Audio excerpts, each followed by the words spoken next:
আসসালামু আলাইকুম ওয়া রাহমাতুল্লাহি ওয়া বারাকাতুহু। আলহামদুলিল্লাহি রাব্বিল আলামিন ওয়াস সালাতু ওয়াস সালামু আলা রাসূলিল আমিন, আম্মা বা'দ। আল্লাহর প্রশংসা, সালাত পড়ছি মুহাম্মদ রাসূল সাল্লাল্লাহু আলাইহি ওয়াসাল্লামের প্রতি সাল্লাল্লাহু আলাইহি ওয়াসাল্লাম।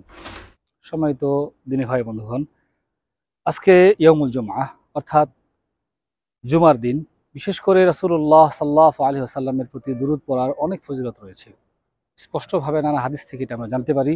বিশেষত রাসূলুল্লাহ সাল্লাল্লাহু আলাইহি ওয়াসাল্লাম বলছেন, মান সাল্লা আলাইয়া সালাতান সাল্লাল্লাহু আলাইহি বিহা আশরা।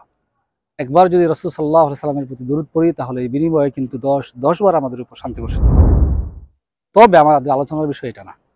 যে বিষয়টা নিয়ে আলোচনা করব সেটা হচ্ছে, অনেক সময় আমাদের মাঝে বিষয়টা বহুল প্রচলিত রয়েছে যে যখনই আমাদের মাঝে কেউ দেশ থেকে সৌদিতে আছে কিংবা মক্কা মদিনা জিয়ারা করতে আসে, অনেকে আমরা বলে থাকি, ভাই আমার সালাতটা বা আমার সালামটা রাসূলুল্লাহ সাল্লাল্লাহু আলাইহি ওয়াসাল্লামের রওজায় পৌঁছে দিও।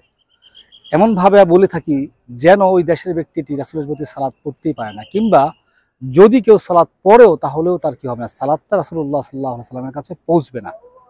বস্তুত কি আসলেই এমন? আসুন না দেখি রাসূল সাল্লাল্লাহু আলাইহি ওয়াসাল্লাম কি বলছেন। রাসূল সাল্লাল্লাহু আলাইহি ওয়াসাল্লাম অন্য হাদিসে বলছেন, ফাআকসিরু আলাইহিস সালাহ, তোমরা আমার প্রতি দুরূদ বেশি বেশি করো, বেশি বেশি করে পড়ো।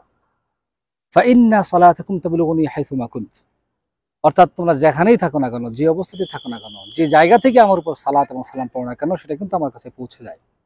তাহলে হাদিস থেকে কিন্তু আমরা স্পষ্ট বুঝতে পারি, সালাত এবং সালাম পড়ার যে ফজিলত, সেটা শুধু এমন নয় যে আমাকে মক্কা মদিনায় এসেই করতে হবে, বরং সেটা এমন, আপনি যে জায়গা থেকে, যে স্থান থেকে, যে অবস্থান থেকে আপনি সালাত পড়বেন, সালাম পড়বেন, সেটা কিন্তু রাসূলুল্লাহ সাল্লাল্লাহু আলাইহি ওয়াসাল্লামের কাছে পৌঁছে যাবে, এবং সেটার যে ফজিলাহ, সেটার যে মর্যাদা বা মর্তবা আমরা বিভিন্ন হাদিস এবং কোরআনের মাধ্যমে আমরা জানতে পারি, সেই বিষয়গুলো কিন্তু আমরা অর্জন করবো ইনশাআল্লাহ।